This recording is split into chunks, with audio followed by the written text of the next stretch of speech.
Welcome to Train Signal. You're watching Reducing Single Points of Failure. We're going to talk about changing up what we call the operations masters, and we're also going to dip into how to add a domain controller with the IFM media set that we built in the last video. And by the way, I think it's important to note that this video is sponsored by the letters I, Q, and P because it's cool to be sponsored by the letters of the alphabet and by small little puppies everywhere because, well, they're just so darn cute.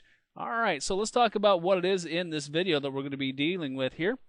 First of all, we're going to talk about a little bit of future planning to prevent some major problems with your network. In this section, in this video, we're really going to be dealing with issues that are not so apparent.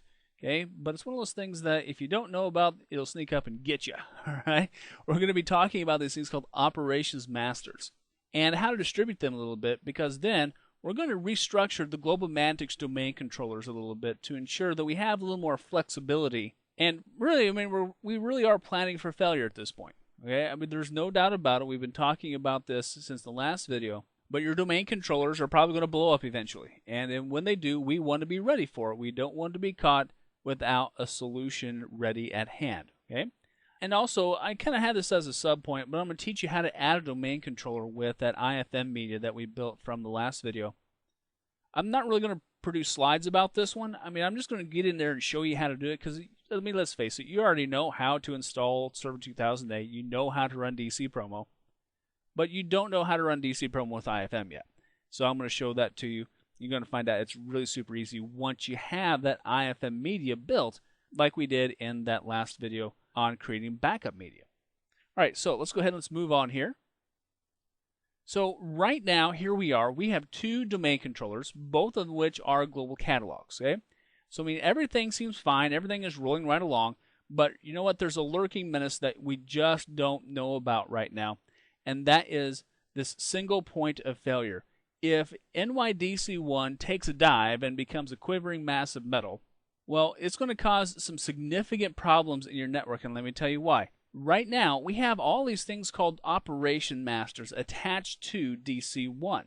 Now, right now, immediately, I know you're thinking, what is this operation master thing, Coach? I mean, you haven't mentioned this at all in any of the previous videos. This is a brand new thing. Yeah, it is. Basically, operations masters are specific jobs that domain controllers can do. Now, here's the deal. We can easily reduce the risk of a single point of failure in terms of our domain controllers by giving our DC2 an additional job or two. Now, that's one way to do it. We're going to talk about a more comprehensive solution. But first of all, I got to tell you what these operations masters are. Because right now you're thinking, yeah, operations masters, blah, blah, blah. I don't know what that is. So let's get you grounded in operations masters. They're these little hidden elements that if you don't know about them, they can cause big trouble. Okay. By the way, they used to be called FSMOs, okay, Flexible Single Operations Masters, in previous versions of Server. But one thing are, they're specific jobs that a domain controller can do apart from all the regular day-to-day stuff. Because, I mean, any domain controller can do stuff like authenticating your users, logging them on, adding users, you know, pretty much everything that we've covered so far. But these are special jobs that domain controllers perform at certain times. Okay? Now, there's two kind of categories of these operations masters. Now, the first category is for your forest level. Everything in your forest, everything in your big network, there are two operations masters that do very specific jobs. The first one is called the domain naming master, and it's responsible for adding and removing domains from inside of your forest. Now, remember, in GlobalMantics, our forest root domain is DC1 right now. Now, DC1 has the domain naming master on it, and most of the time, just so you know, it sits back and drinks coffee. It doesn't do anything most of the time until you need to add a domain or remove a domain. So if a server has the domain naming master on it and it goes down, well, chances are we're not going to need this very often. So we may not know that this particular master is unavailable until we go to add a domain. Now, there's an additional master on the forest level called the schema. Now, remember that the schema is basically the database definitions that control what's inside of Active Directory, right? So our schema master handles all the database definitions.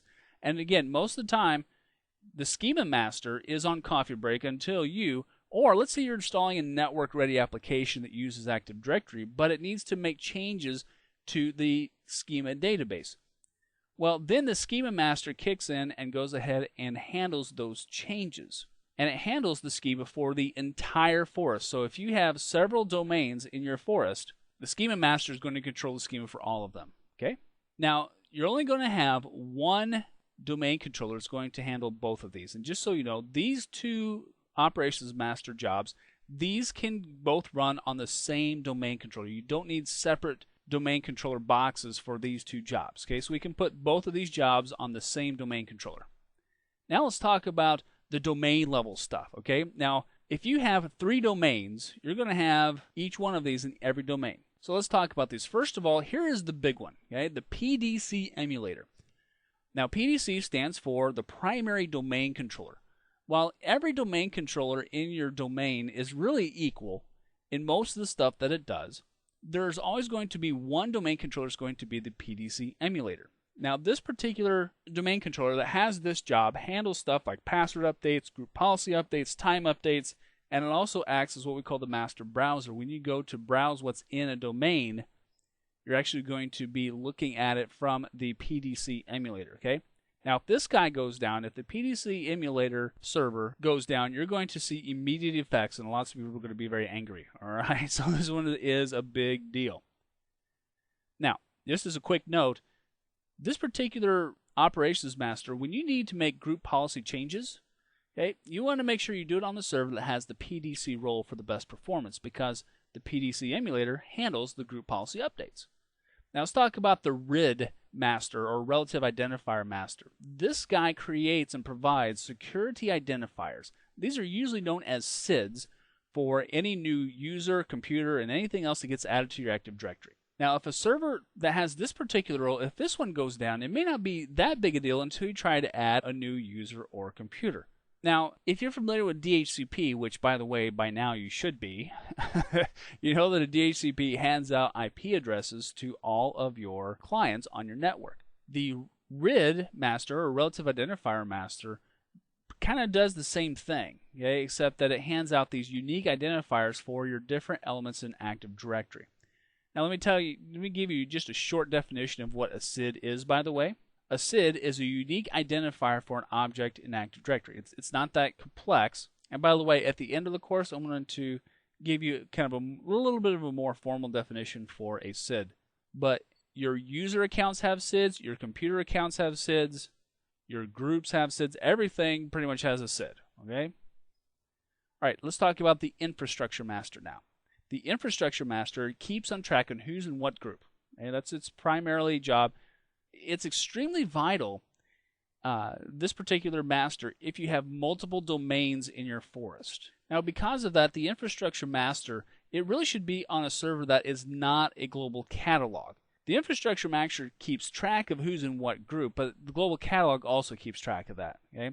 But here's the deal. If every single domain controller in your domain is a global catalog, it doesn't matter where the infrastructure master is at. But here's the deal. If you have domain controllers that are not global catalogs, looking to find out who's in what group, your global catalog and infrastructure master component might actually get into a fight, okay? So here's the general rule. I want you to remember this. The infrastructure master should be on a server that is not a global catalog unless every single domain controller is also a global catalog. Which, remember, as you know, right now, both of our domain controllers in GlobalManTix are both global catalogs. So it doesn't matter which domain controller is the infrastructure master or not. All right, so moving on, let's see if we can add a little more flexibility to our network right now. Okay, because we have not done anything with the operations masters, here's what we end up with.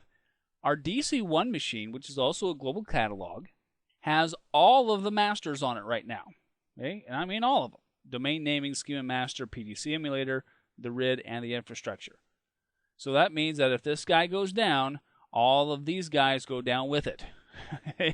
And that's not going to be fun. So here's what we're going to do to kind of help out and provide some flexibility in case of failure. First of all, we're going to take the PDC emulator master and the RID master, and we're going to put those guys over on DC2. So DC2 is really going to kind of become our main primary domain controller, or at least act in that capacity, which then leaves the other 3 masters over here on DC1. And you know what? That's going to be okay because both of our domain controllers are global catalogs. So that means the infrastructure master could be on either one of these boxes. It doesn't make any difference. However, just to give us even a little more flexibility, and I'll tell you why we're doing this in just a second here, but we're going to add one more domain controller. First of all, because we have the money, and second of all, we want to take this infrastructure master. We're going to put him on this 3rd domain controller. Now, here is the strategy that I'm kind of concocting, okay? And let me show you kind of my mindset. Let's say that this particular domain controller goes down. Let's say that DC2 goes down. Well, here's what we can do. We can take the PDC emulator and the RID masters, and we can do a process called seizing the master. And we can seize those masters, and we can put them over here. Or we can take them and we can put them over here. Doesn't make any difference. We have 2 computers, 2 domain controllers that we could use to seize those masters. And when you seize a master, you're going to retain some functionality and you're going to not have near as many problems. Okay, so you're going to see shortened downtime. Now, same thing for this guy, okay? The domain naming and schema master is living over here. And let's say this guy goes down, right? Not a big deal. We can take these 2 masters and then we can put them over here. Or we could take and we could put them over here. So what we're doing is we're planning out for failure. We're planning for one of these things to blow up. Now, hopefully, they'll never blow up. It's not very likely, and not even very probable. But chances are one of these guys are going to blow up.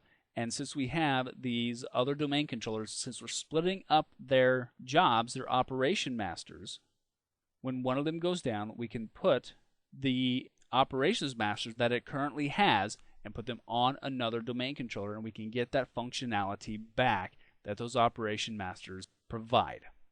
Okay, so are you with me? Does this make sense? I think you see this, and it doesn't really come home until it actually happens to you. Now, by the way, this infrastructure master guy, remember, he could go here or here. So did we really need to have another domain controller to do this? Okay, no, we really don't. We could just bounce the operation masters back and forth and seize them. So I'm going to blow up the network later on. I'm going to show you how to recover stuff. I'm going to show you how to seize these masters. In this video, I just want to set up more of a fault-tolerant situation so that way when we do get to that video, we have enough tools in place and enough of us kind of a safety net that we can grab these different operations masters and we can put them onto different domain controllers so we can still get functionality. Okay, so here's what we're going to do. First of all, we're going to go over to DC1 via remote desktop, and we're going to move our domain master, the PDC emulator and the RID. We're going to move these guys over to DC2. Okay? After we have accomplished that, then we're going to build DC3. We're going to use our IFM media, so to speed up the process a little bit. And then we're going to go back to DC1. We're going to transfer the infrastructure master back over to DC3, so that way we have a full complement of servers that can handle the different operations masters and be ready for an eventual blow up. So let's stop talking about it. Let's get over to the servers and let's do it. All right, here we are over on client 1, where we always seem to end up at, right? Let's go over here to DC1. Let's get this guy opened up. Let's go ahead and close out of this group policy stuff. It looks like I was messing around with earlier. And our Windows Server backup, which we were dealing with. And let's go ahead and let's go to the Start menu. Let's open up, wait a minute, we don't need to go to the Start menu. Let's just open up the Server Manager from down here. We're going to go into Active Directory Users and Computers. And first of all, I'm going to show you how to identify where the masters actually are at to begin with. Now, the domain masters you're going to be able to find in Active Directory Users and Computers. The forest level masters, however, we're going to need to find inside of the Active Directory sites and services. So first of all, let's go ahead and start with the easy ones here. Go ahead and stretch this guy out just a little bit so we can see everything that's happening on this side, and we'll expand Active Directory Users and Computers and go into Globomantics. I'm going to right click here on Globomantics and I'm going to go to Operations Masters. Here are the 3 domain level masters. Okay, here's the RID, here's the PDC, and here's the infrastructure. And you notice here on the RID, it's DC1. Great, PDC is DC1. Yep, infrastructure master is DC1. All right, so now let's go find the forest level masters, and we're going to go to the start menu. We're going to go to administrative tools, and we're going to go to Active Directory domains and trusts. And here we are at the GlobalMantics Active Directory domains and trusts. I'm going to right click right on Active Directory domains and trusts and select Operations Masters. And here we have in the Operations Masters, we have the domain naming master on NYDC1 Okay, remember, we're going to leave this guy on the DC1 machine, so no problems. We really don't have to do anything here. Just want to show you where it's at in case you did want to change it. Let's go ahead and click on Close. Now let's go find the other one. We need to find the schema snap-in, so we're going to close out of Active Directory domains and trusts. Let's go to the Start menu, go to Administrative Tools, and we need to find the Active Directory schema item to find where the schema master is at. You see that there's no Active Directory schema. Well, there's a reason for that. By default, the schema master and the snap-in for the schema stuff isn't registered. So what we need to do is we need to open up a quick command prompt here, and we need to type a really fast command. We're going to add in this cute little command called reg svr. We're going to basically register on the server. Space schmmgmt.dll. Now this is actually the schema management console, and again, it doesn't come pre-installed. We have to type in this cute little command in order to make it available to us. So we'll hit the enter key. Whoops, looks like I made a quick mistake here. Reg server 32. There we go. Hit the enter key. And now we have successfully registered this cute little MMC, so it's available to us. I'm going to tell it OK. And now let's go ahead and we'll close out of our command prompt. Let's go to the Start menu, and let's go to MMC. Let's go ahead and open this guy up, and let's see if we can find that snap-in available here to us. Let's go ahead and expand the snap-in items. Here it is. Now that that snap-in is registered on our server, it's now available to us. It's one of the few snap-ins that are not automatically available to you. Most of them are, just so you know. All right, so we've registered that DLL with the server, and so now we can click here on Add and tell it OK. So now let's go ahead and expand this guy so we can see everything that's happening here. And just be able to see all the stuff here. Let's go ahead and expand our Active Directory schema here, and let's see if we can right-click on it, and we're going to select Operations Master. And here we are. You see that the schema master is our DC1. And we don't want to change this one, right? Because we're going to leave this schema master on DC1 and just let it hang out there. It's not going to hurt anything. We'll click on Close. All right, so just as a quick review, all right, just so we remember the two places where we find these different items at. First of all, our domain items are here on the GlobalMantics inside of Active Directory users and computers, right? Operations Masters. So we have the first three. And these are going to be the three you're going to mess with the most, right? So we're going to close that one. We go to Active Directory domains and trusts in order to find the domain naming item here. And we find the Operations Master for the domain naming item here. And then last but not least, we just saw how to find the schema master. Remember, we have to register that snap-in order to get to it. All right, so now you know how to find them. Let's go ahead and let's make some changes, okay? We're going to only be changing the domain masters. We're not going to mess with the forest level masters. We're going to leave them on DC1. It'll be just fine. In order to change the operations masters, first of all, you have to make sure that the machine that you want to transfer it to is actually up and running. I know, that's kind of a dust statement, isn't it? All right, so what we're going to do is we're going to take the RID and PDC masters and move them over to DC2. So in order to do that, let's go ahead and let's bounce on over to DC2. We're going to minimize our remote desktop here for DC1. Let's bounce over to DC2, and let's go ahead and get in here and make some changes. Let's go ahead and go here to our server master. Open up our roles, Active Directory domain services, Active Directory users, and computers. Let's expand this out a little bit so we can see everything that's happening and going on. and we'll right-click on GlobalMantics. Let's go to Operations Masters now. So we actually do have to be on the machine that we want to move it to. All right, again, it has to be up and running. So right now, the Operations Masters DC1. To transfer the Operations Master role to the following computer, click Change. Well, that's DC2. Let's go ahead and let's try it. It's going to say, hey, are you sure you want to transfer this role? Yes, we are. Okay, fantastic. The Operations Master role is successfully transferred. Okay, so now the RID Master is on DC2. Let's do the same thing for PDC. Let's go ahead and let's change the role here. Are you sure you want to transfer it to, let's make sure we're transferring it to the right place, DC2, yep. We'll tell it yes. And survey says, perfect. The operations role was successfully transferred. Tell it OK. So we've completed the first part. DC2 is now responsible for the PDC, the primary domain controller emulator, right? And also for RIDs, for actually the issuing of SIDs when we add stuff to our network. So here's the deal. When we start to add users, computers, and start to make a lot of changes to our Active Directory, chances are we're going to want to be on DC2. We've been doing everything on DC1 because it had, well, everything up to this point, right? Now, you can still change stuff on DC1 and even eventually onto DC3.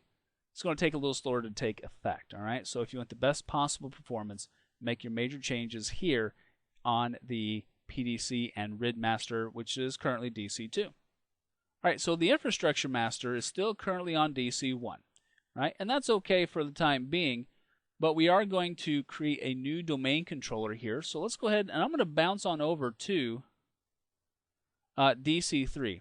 Now, let me tell you what I've done so far with DC3, okay? I went ahead and I installed DC3, or I installed the operating system on DC3. I have joined it to the domain. I have given it an IP address. I've done most of the basic setup, but I have not added any roles. I have not added any features. I've done very little to it other than installing Server 2008, changing the time, giving it an IP address, changing the name, and adding it to the domain. I did do the updates, just so you know, but nothing else. And the reason why I'm not showing you that is because, well, you've already seen it. And I didn't figure that you wanted to see it again. So let's go ahead and let's put a check mark here and do not show this window at logon because we don't need it anymore. Now, you know what? Let's do a quick enable remote desktop. Just for old time's sake, we'll go ahead and we'll allow connections only from machines with network level authentication. We'll tell it OK and OK. All right, so we've enabled our remote desktop. So later on, we can go over to client 1 and add a desktop shortcut for that. But you know how to do that too. Let's click on close. And that's going to bring up our server manager here. And we're going to go ahead and install the Active Directory domain services binaries onto this machine. So that way we can eventually use DC Promo. And we can actually turn it into a real live domain controller. Let's go ahead and skip this page by default and tell it next. And let's go ahead and install the Active Directory domain services and tell it next, and install. And I'm going to pause the video while this guy finishes up doing its installation. And when we come back, we'll run DC Promo. We'll use that IFM media to bring it up to full speed. All right, well, just so you know, that didn't take very long at all. Actually, it took a little less than 5 minutes to install the binaries. Let's go ahead and let's run DC Promo by clicking on the link. Again, don't forget you can always go to the command line and run DC Promo too. Now, in order to do the IFM thing, we're going to need to use advanced mode installation. So let's do that. Tell it next. And we'll read that later. Tell it next. And we're going to be creating a new domain controller in an existing forest. So no big deal there. Let's go ahead and we'll tell it next. Here is the domain we're going to be bringing it on to. That'll be good. We're going to go ahead and use my current set of credentials, globalmantics.com/supercoach, because, well, it's what I'm logged in with, because I went ahead and joined it through the domain. I can select the domain here. Yeah, it found it. Fantastic. I'm going to tell it next. I'm going to be putting it in the New York site, so that's good. We'll tell it next. Now, here's the question. Do we want it to be a DNS server, and do we want it to be a global catalog? Well, let's go ahead and let it be a DNS server, but we're going to ace the global catalog thing because remember, we want this guy to be our infrastructure master. We can always make it a global catalog later, just so you know. But for right now, we'll go ahead and leave that off, but we'll go ahead and leave it be a DNS server. And we'll tell it next. And would you look at that? This domain controller that currently hosts the infrastructure master is also a global catalog server.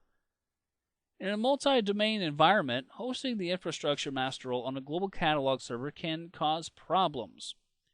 Unless all the other domain controllers in the domain are also global catalog servers, right? Hey, you know what? I think I mentioned something about this. So it's actually telling us, hey, you know what? We can go ahead and transfer the infrastructure master role right now. Yes, let's do it. I don't have to do more work than I have to, so let's go ahead and have it do that.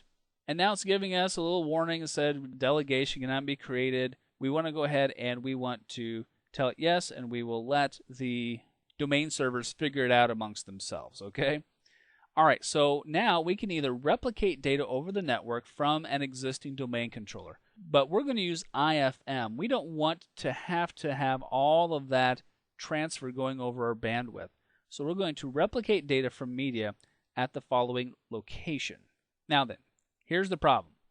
Our IFM media is hanging out over on DC2 right now. Now we could go ahead and we could browse. Let's see if we could find it. You know, we don't have a shared folder on it anyway, do we? Most of the time, here's what you're going to do. You're going to take that IFM media and you're going to burn it to a CD-ROM. And you're going to install your domain controller stuff from that CD-ROM. Now there's another way that we can do it too. Tell you what, let's go ahead and let's bounce on over to DC2. And what we're going to do is we're going to share that IFM folder real quick. So here we are over on DC2. Ah, the magic of virtual machines, huh? I'm going to go ahead and turn network discovery on and file sharing so that DC2 can actually share files. We'll close the network here, and here we are at the IFM. We're going to right click on IFM and let's do a quick share. I'm just going to leave myself as the owner on it, and that should be fine. Let's go ahead and click on share so it's actually available to me over the network. So let's see if we can reach it by typing in //nydc22k8 IFM. So let's bounce back on over now to our DC3 server, and let's try to connect to that shared folder. Now, right now you should be thinking, Coach, what are you doing? Why are you transferring this? Why are you copying it and pulling it from the network? It's because I didn't burn a CD-ROM. That's why. Okay. So just so you know, that's really the reason why I'm doing that. Normally, what I really should do is I should be burning a CD-ROM. All right, I'm going to tell it next. Oh, look at that. It's telling me, hey, you know what? You can't do that. You have to do this from a local machine. All right, well, so now you see that we cannot pull it from a shared folder, can we? So really what we should be doing is burning a CD-ROM. You can't be lazy about this. Now, I'm going to show you one more trick, just so you know that you can actually accomplish this here. I'm going to go back to the desktop here. I'm going to go to the computer, and we're going to click up here. We're going to go to //nydc2 2k8 /IFM. And again, this is kind of cheating, especially if I didn't burn a CD-ROM or a DVD like I really should, right? I'm going to create an IFM folder over here on my local disk C. And now, what I'm going to do here is I'm going to shrink this window down a little bit so I can see my IFM folder over on DC2 and my IFM folder over here on local disk C. Let's open up IFM. And we're going to cheat. We're going to grab all of this stuff from DC2. We're going to drag and drop, and we're going to copy it over here onto DC3. All right, so now let's go back to our Active Directory installation. And now let's do this. Let's type C:/IFM. Okay, and we'll tell it next. And now it's able to go ahead and follow along with the rest of the process. Now, what we need to do next is we need to choose a replication partner in the domain. Now we can let the wizard choose the domain controller we're going to use. Let's go ahead and let's use DC2. Okay. Remember, DC2 is our PDC emulator and our RID emulator. Since we only really have 3 domain controllers in our network, and they're all connected to the same network switch, I'm going to go with the one that's going to be running the PDC. Does it make too much difference which one you select? In this situation, not so much, okay? But I'm going to go with DC2 since it does have that big boss PDC emulator running on it, and we'll tell it next. All right, here's our standard where you're going to be putting your stuff. I'm just going to leave it all in the defaults, tell it next. Now I need to create the directory password. Let's go ahead and let's export the settings. Do we need to? Probably not, because you know what? We're going to be adding in all of our stuff from IFM anyway, so I'm going to skip the export the settings. But my Active Directory stuff is going to be copied primarily from the IFM folder.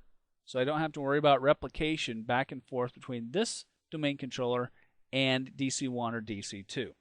Now, quite honestly, we don't have that much in our Active Directory. So in this case, I'm kind of going a little overkill on how much I need to be doing this, but I wanted to show you how to actually perform an IFM installation of a DC. All right, did you hear all those acronyms? You think I could string a few more together? I think I could, but you know what? I'm trying really hard not to. All right, so let's go ahead and we'll tell it next. And now it's going to sit and spin. Just like we've seen before, let's have it reboot on completion. And our new domain controller is going to be up as soon as this guy's done. We don't even have to go back and transfer that infrastructure master. Why? Because when we went through this wizard, the wizard found out that, hey, the infrastructure master is on a global catalog. I'm not going to be a global catalog, so I want the infrastructure master. We went ahead and transferred it lickety-split. So while this is doing its thing and copying all the stuff over from our IFM folder that we kind of cheated, right? I mean, normally what we should have done is we should have burned it to a DVD or CD-ROM, depending upon how big the size of the folder was. But we cheated and we got the job done. So let's go ahead and let's pause the video. I'll be right back as soon as this guy is done doing its thing. All right, so here's DC3 after the reboot here. Let's go ahead and let's do just a quick login to make sure that everything was installed A-OK real fast. All right, let's double check to see where our stuff ended up at here. Let's go to the computer and let's go to the local disk C. By the way, right now we could probably delete the IFM folder because we don't need it anymore. So we'll just delete it real quick just for security's sake, and I should probably go back and remember to empty the recycling bin too, right? Let's go into the Windows folder, just like we did the first time that we installed a domain controller. Let's go into NTDS. And here is the ntds.dit database. That's a good thing. So our Active Directory database did get copied over from the IFM folder. That's a beautiful, wonderful thing. Let's go into the roles section now, and let's just make sure that we do have our Active Directory domain services up and rolling here. There we go. There's ADDS, and let's go ahead and expand it, and let's make sure we can see Globomantics here.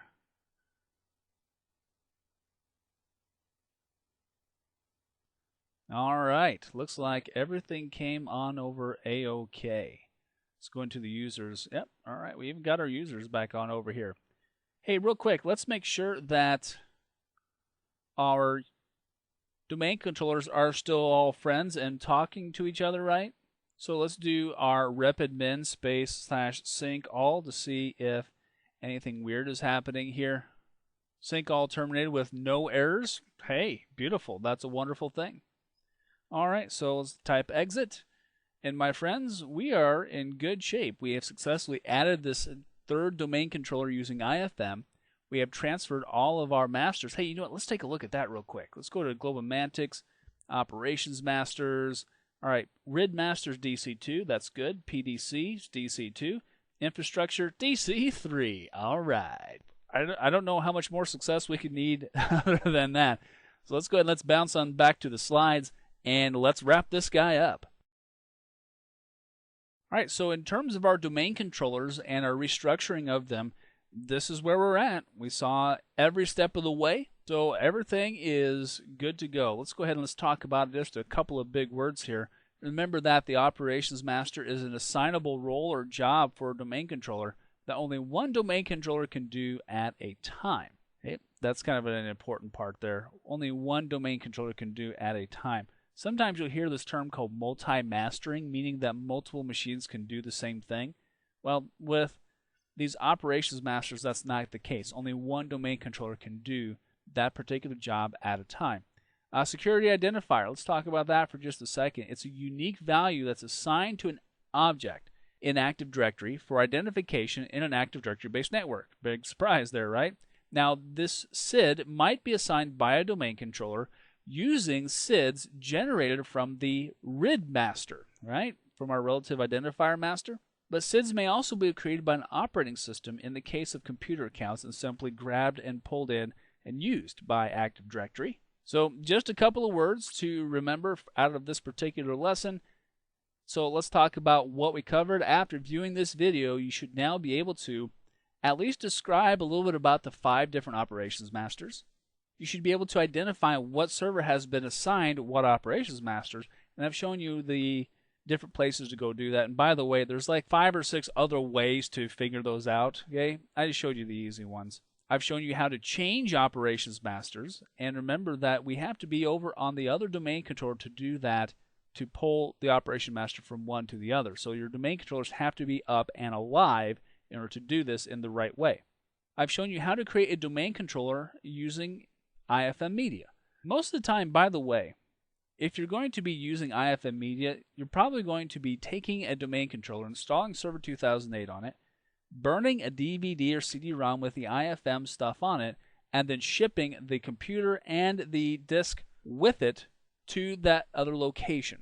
Now, we didn't really need to do the creation using IFM, but I think it was an important stop-off and just a little bit of a tweak in terms of the DC Promo Wizard on how to actually get that guy up and running using that particular methodology.